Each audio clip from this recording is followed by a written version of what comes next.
know when Jesus said that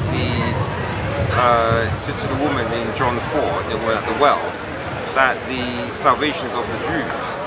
Do you think that that was only for that time, and then after that, once the Jews are destroyed out of Jerusalem, and now salvation is of the Gentiles? Here's how it is. Salvation was of the Jews. Yeah. On Pentecost Sunday, 2,000 years ago nearly, Yeah. the church came into existence fully. Yeah. They were all Jews. Salvation from then on was of them, Yeah. and all those who joined them. That was called the Catholic Church. Salvation is of the... But you've been like the Muslims now, because you know how they say Abraham's a Muslim. Because the term Catholic wouldn't have come around then. The term Catholic was current and well known in about AD 107, when Ignatius of Antioch spoke of the Catholic Church. Right. That, because it was current in 107 AD, must have been known, must have been in operation and use during the lifetime of some of the apostles. You said 107. 107, St. John dies in 100 AD approximately. Right. St. Ignatius of Antioch was a pupil of St. John the Apostle. If you're in the lifetime of the apostles, if you're using that term in just after John's died, and you're sending it to Antioch, at some distance from Israel, that means people are familiar with this term in different parts of the Roman Empire. Yeah. Therefore, they've become familiar with it after it's been in use for some time. From Israel. It must have spread from Israel to somewhere else.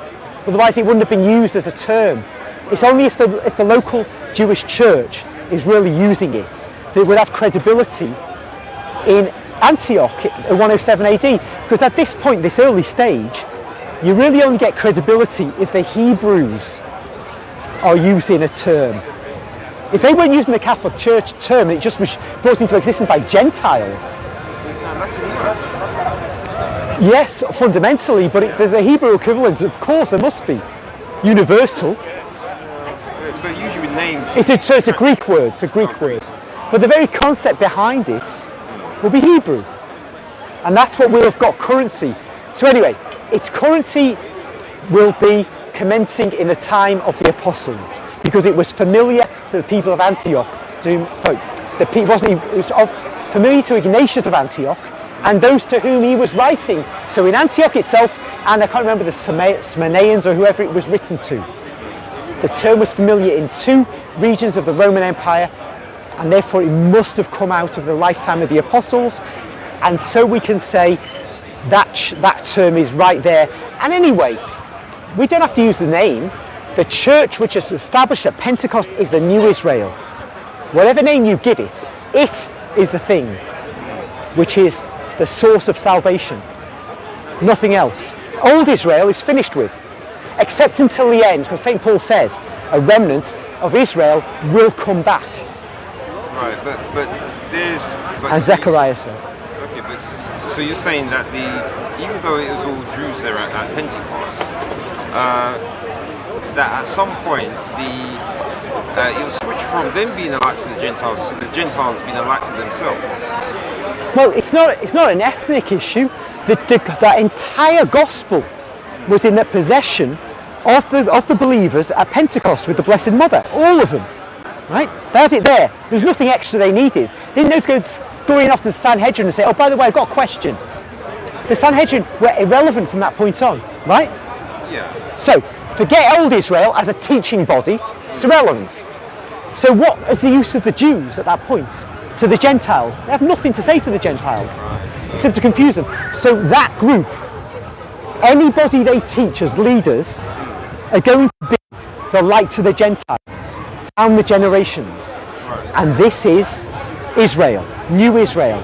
And this is the Catholic Church. Right, so once the leadership switched to Rome, so now then Rome became the Gentiles. Okay, now here what we have is a purely geographical shift. Yeah. Jerusalem was marked for destruction. Jesus said, totally right and proper, God the Father destroyed it. So it isn't, we're not going to have a Jerusalem church. Forget about it, it's temporary. Jesus effectively said that. So it has to go somewhere. Right. Rome is the most sensible place. In fact, these Italians that were all over Israel during Jesus' ministry will be taking the message of the gospel back to Rome. And remember what Paul says in Romans about those in the imperial household who are believers. It's no accident. The soldiers, Pilate's wife, other holy women who would have been in the circle of Pilate's wife, the Roman nobility, they would have been converting in significant numbers. So Italy and Rome were the most sensible place for the church to become headquartered. Right. But it need not have been.